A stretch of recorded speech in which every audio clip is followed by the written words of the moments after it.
Саламатсыздарбы, күнгө жума Супер ТВда Сереп Чекиткейчи сайтынан алынган саат 15:00 карата учурдун актуалдуу маанилүү акыркы жаңылыктары менен тааныштырабыз.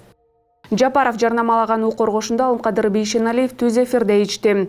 Буга чейин президент Садыр Жапаров социалдык тармактагы баракчасында Кыргызстанда коронавирусту 1-2 күндө аяктыра турган дары табылганын, ал У коргошун экенин билдирген билдирүү таратып, коронавирустун дарысын бөтөлкөлөргө куюу процессинин тасма жүктөгөн. Бүгүн 16 апрелде саламаттыкты сактоо министри Алымкадыр Бейшеналиев маалымат жыйын өткөрүп жатып, ал жыйында коронавирусту дарылоонун жаңы ыкмасы боюнча маалымат берди. Ал журналисттердин алдында У коргошун ичти. Маалымат жыйында журналисттер бул суюктукту кайсы ферма жасап жатат, бул боюнча дүйнөлүк саламаттыкты сактоо уюмунун маалыматы барбы деген өңдүү суроолорду беришти. Алымкадыр Бейшеналиев Садыр Жапаровдун атасы Нургожо балдарынын ичинен ушу Садыр Жапаровго У коргошунду туура пайдаланууну үйрөтүп кетиптир. Жапаров кандай дозада адамга анын зыяны тийбейт экенин билет деди. Андан тышкары ал бул дарыны Садыр Жапаров экөө жасап жатканын айтты. Экөөбүз кайнатып жатабыз, андан башка ким кайнатат деди ал. Министр У коргошун ичкенден кийин 1-2 саат муздак нерсе ичип жебеш керек экенин баса белгиледи.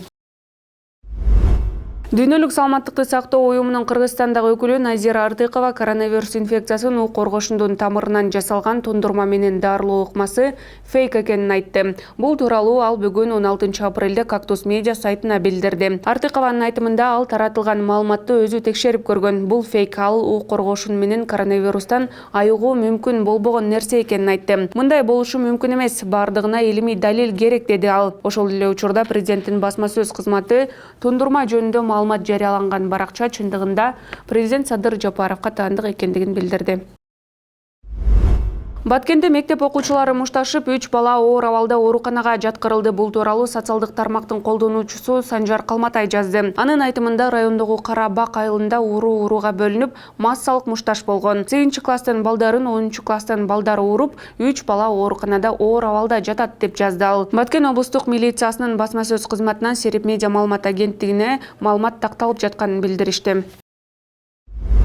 2020 жана 2021 окуу жылы үчүн жыйынтыктоочу мамлекеттик аттестация ушул жылдын 2-июнунан 13-июнуна чейин өткөрүлөт. Бул тууралуу Билим берүү жана Элим министрлигинин басма сөз кызматынан билдиришти. Жыйынтыктоочу мамлекеттик аттестация жалпы билим берүү уюмдарында негизги жалпы жана жалпы орто билим берүү программаларын өздөштүргөн 9 жана 10 класстардын окуучулары үчүн өткөрүлөт. Жыйынтыктоочу мамлекеттик аттестация бир жалпы билим берүү уюмунун окуу планына ылайык мектептин предметтик комиссиялары тарабынан жүргүзүлөт. Толук маалыматты Серепкейчи сайтынан окусаңыздар болот.